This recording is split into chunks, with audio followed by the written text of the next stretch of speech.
Welcome back to the deep dive. You know the drill. We take your sources, articles, notes, all that good stuff, and we really dig in. Yep. We pull out the key insights, give you that shortcut to being properly informed. Exactly. And today, our mission is, well, it's to explore the incredible life and legacy of a truly remarkable musician, Anne Daly. And this is someone absolutely worth knowing about. Claire Daly, I mean, she wasn't just a musician. Right. She was really a pivotal figure in modern jazz, a powerhouse on the baritone sax, yes, but also a composer, an educator. Her sound was just robust, soulful, but also incredibly versatile. We pulled from a detailed profile and executive summary to give you the full picture. Okay, great. I always love hearing about the start of things, the origin story. Where did this incredible journey begin for Claire Daly? Well, her story starts in Bronxville, New York. She actually grew up mostly in Scarsdale. Okay. And the music thing, it sparked pretty early for her, around age 12. Wow. Any specific inspiration? Yeah, interestingly, the legendary drummer Buddy Rich. No kidding. Buddy Rich. That's intense energy. Right. You can sort of picture that youthful energy connecting with Rich's explosive drumming. Maybe planted a seed for her own powerful stage presence later. Makes sense. And she got serious, went to Berklee College of Music, graduated in 1980. Berklee. A real incubator for jazz talent. Exactly. That's where you hone the skills, start finding your voice. It definitely set the stage for her. So saxophone was the path, but was it always the baritone? Because, the barisax has such a specific weighty sound, often more in the background. That's a really good question. And no, actually. The commitment to the baritone, her signature instrument, that came later, 1985. She was already in New York City then. Interesting. So switching to the baritone was a conscious choice that shaped her sound. Absolutely defining. It shaped everything. Her style became known as, deeply expressive, really resonant, thoughtful. People even started comparing her approach to Dexter Gordon. Dexter Gordon. Wow, that's high praise. Especially comparing a baritone player to a tenor master like Gordon. What does that comparison really tell us? Well, it's more than just a warm tone, though they both had that. Right.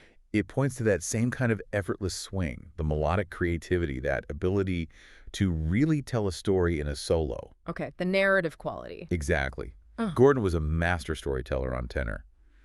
For Claire to get that kind of flow, that narrative depth on the baritone, which can be seen as, a bit less nimble. Yeah, it's a bigger horn. Right. It just shows her incredible technique and deep musicality. She made the baritone a lead voice. It could anchor, sure, but it could also soar. Really challenge what people thought the instrument could do. That's fascinating. Okay, so as her career took off, she wasn't just playing her own stuff. Collaborations, band leading. Sounds like she was everywhere. Oh, absolutely. Her professional life just exploded. Yeah. A really key early role was being an original member of the DIVA Jazz Orchestra. DIVA, right. I've heard of them. Yeah, she was with them for 7 years. And DIVA wasn't just another band. It was this groundbreaking, all-female big band. Really pushing back against the boys club vibe in big bands then. Totally. Yeah. And Claire's powerful baritone sound was foundational there, a huge role model, showing incredible musicianship. She really helped put DIVA on the map. And then the side gigs. I mean, playing with people like Aretha Franklin and James Brown, that's just, wow. Talk about versatility. Isn't it incredible? Think about the musical whiplash there. Right. From the Queen of Soul to the Godfather of Soul. Exactly. With Aretha, her bari might provide that rich, soulful underpinning, adding weight to the harmony, complementing that iconic voice. Then jump over to James Brown's raw funk, laying down deep, rhythmic, punchy lines. That's a completely different skill set. Totally different feel. Yeah, shifting from maybe melodic support to pure groove. It just shows her range, her deep understanding of different American music styles. So while she's playing with these giants, she's also stepping out as a leader, crafting her own music. Her own albums must really tell her story. They absolutely do. Her work as a band leader is where you really see her unique artistic voice crystallize. Like her album Swing Low back in '99. Swing Low. I know that one got a lot of attention. Yeah, critically acclaimed, and it even ended up in the Clinton Presidential Center. Kind of an early statement piece showing her vision. Okay. Then, 2008, she released Raw. Got reissued later in 2020. Raw. Who was that a tribute to? The amazing Rahsaan Roland Kirk. Ah, okay. The multi-instrumentalist wizard. Exactly. Known for just boundless creativity. Claire's tribute wasn't mimicry, though. It was exploring Kirk's spirit through her baritone, showing respect for history, but with her own spin. That's a really cool project. But then she had an album hit #1 on the charts, right? Yeah. Baritone Monk. That seems huge for a jazz record, especially baritone rock. Baritone Monk in 2012, yeah, #1 on the CMJ charts. That was a really big deal. Explain CMJ for listeners who might not know. Right, CMJ College Music Journal. It was super influential for independent and college radio back then, a key indicator for artists outside the mainstream. Okay, so reaching #1 there meant serious crossover buzz. Absolutely. For a jazz album led by Baritone Sax, it showed massive appreciation for her unique take. Yeah. She took Monk's tunes, which can be, angular, quirky, Definitely unique. and translated them through the baritone's rich voice. It wasn't just covering Monk. It was like reimagining them, gave them this new depth, this swagger, proved the Bari could lead, explore, captivate. Incredible. Really highlights how she could honor tradition but make it her own. And she kept releasing music, right? Oh yeah, far from it. She kept putting out records as a leader. Albums like Moving On in 2002, Heaven Help Us All in 2004, 2648 West Grant Boulevard in 2016, and her final album, Voo Voo for Francis, just in 2023. Wow, right up until near the end. Yeah, this constant flow of work, it really shows her creativity never stopped. Her musical exploration just kept going.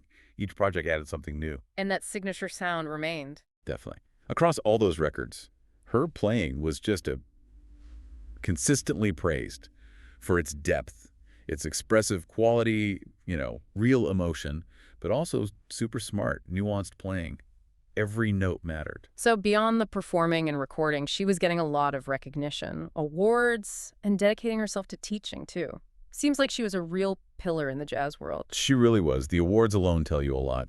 She won Baritone Sax of the Year from the Jazz Journalists Association 3 times. 3 times? That's huge. It really is. It's not just consistency. It shows her massive influence on the instrument itself, and it makes you think, right, what does it take to be seen as the best consistently on an instrument, often in a supporting role? Yeah, that's a good point. It means she wasn't just playing it. She was kind of reinventing its role, showing off its lyrical side. She also got nods in the Downbeat and Jazz Times polls, huge respect within the jazz community. That respect from peers and critics, it really speaks volumes. Yeah. But it wasn't just about the awards for her, was it? The teaching seems like it was just as important. Oh, absolutely. Her dedication to education was unwavering, a real cornerstone of her legacy. She taught for 2 decades at Litchfield Jazz Camp. 20 years. That's a serious commitment. Think of all the young musicians she mentored there. Hundreds, maybe thousands. And it wasn't just about technique. It was about the history, the culture, improvisation. She really believed in passing it on. Sharing the wisdom. Exactly. And beyond Litchfield, she taught at top places like jazz at Lincoln Center, MIT, USS, bridging that gap between performing at the highest level and teaching.